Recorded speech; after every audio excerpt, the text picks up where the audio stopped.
Froitier. I am not so foolish as to think that my doctrine can ever gain the ear of the world. I expect that 10 centuries hence the nominal Proleans will be as pestilent and numerous a body as the nominal Christians are today, for at present I have been able to devise no mechanism for excluding them. Rather, perhaps, should I seek to find them a niche in the shrine, just as Hinduism provides alike for those capable of the Upanishads and those whose intelligence hardly reaches to the Tantras.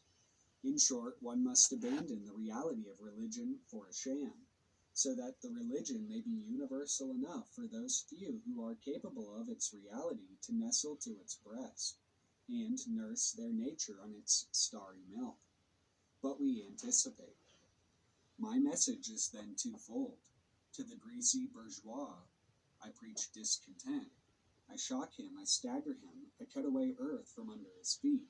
I turn him upside down, I give him hashish and make him run amok. I twitch his buttocks with the red-hot tongs of my sadistic fancy, until he feels uncomfortable.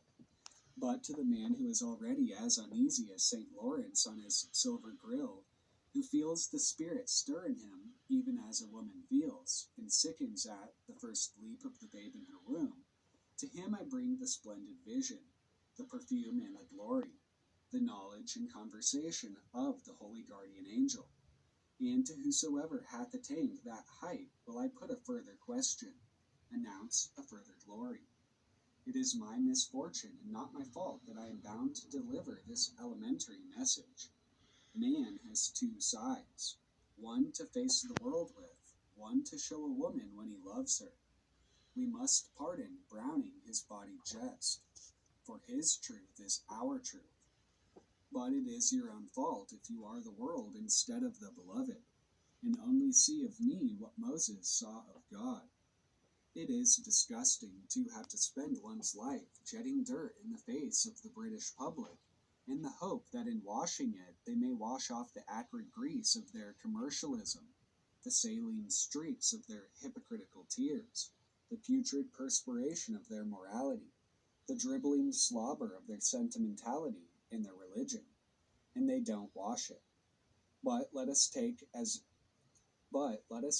unpleasing metaphor the whip, as some schoolboy poet repeatedly wrote, his rhymes as poor as Edwin Arnold, his meter as erratic and as good as Francis Thompson, his good sense and frank indecency a match for Browning.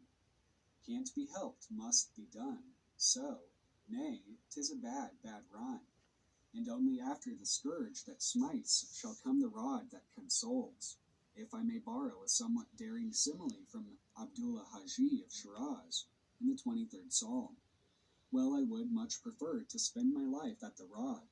It is wearisome and loathsome to be constantly flogging the tough hide of Britons, whom after all I love. Whom the Lord loveth, he chasteneth, and scourgeth every son that he receiveth.